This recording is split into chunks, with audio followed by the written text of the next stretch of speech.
Hello, internets. So let's say there's a group of elementary school children going on a field trip that entails a hike through a nearby national forest. Through some unfortunate events, the children get separated from their teacher and find themselves suddenly lost in the woods, with no idea where they are going. 8 hours have passed, nightfall is coming, and the group is starting to get tired, hungry, and scared. Then suddenly, by luck, they run into someone who is willing to help them.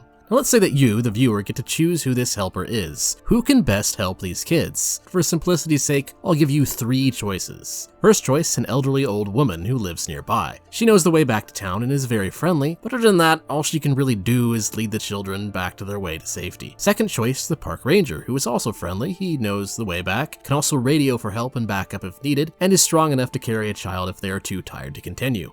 And for our last choice, the young witch Marisa, who can just use high magic to instantly transport the kids to safety, no problems at all. Now, you might have noticed that each of these choices are slightly better than the last, and can be plotted on the pyramid you see here, ordered by their ability to best help the lost children, with Marisa at the top, the ranger in the middle, and the elderly woman at the bottom. In other words, we have created, oh no, a hierarchy. Or in other words, we have accepted the simple truth, the axiom, that equality is in fact a lie. You literal fasci. How could you accept such a horrible thing?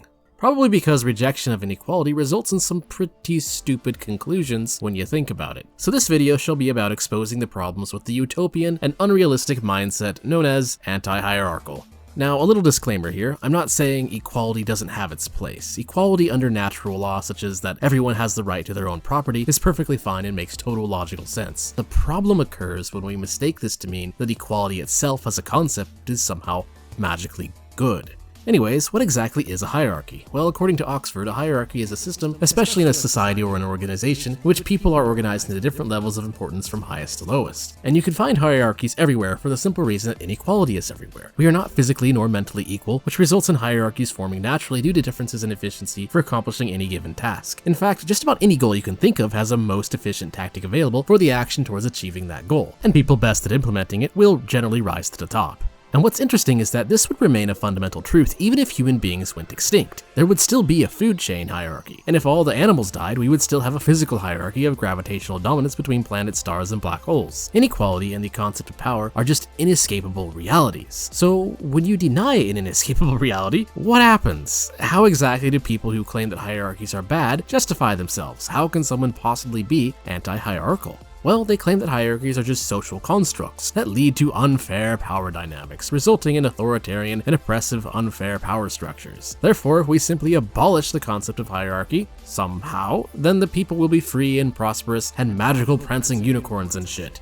These people usually argue that those of us who accept hierarchies are committing a naturalistic fallacy, which is the assumption that something is good because it is found in nature. For instance, they might say, haha, you think just because sharks are more powerful than minnows, that society should have hierarchies. Just because it's found in nature doesn't mean it's good to structure our human cities like this. The problem with the reasoning is that it's actually a case of psychological projection. It's not that accepting hierarchies is a naturalistic fallacy, but rather just the opposite. Rejecting hierarchies and assuming equality must be the eternal path for all problems is an example of a moralistic fallacy, which is the reverse of the naturalistic fallacy, where something is assumed to be true in nature just because people believe it is morally good. Whether you think something is morally right or not has no relevance to whether or not it can be realistically achieved. What these people have failed to comprehend is that the best argument for hierarchies is not that they are good for society because they are natural. Rather, the correct argument for them is that you can't get rid of hierarchies, because in order to truly do so, you would have to somehow magically abolish the very concepts of power and inequality itself. So it is therefore better to structure society to accept this reality for what it is, rather than try to deny it.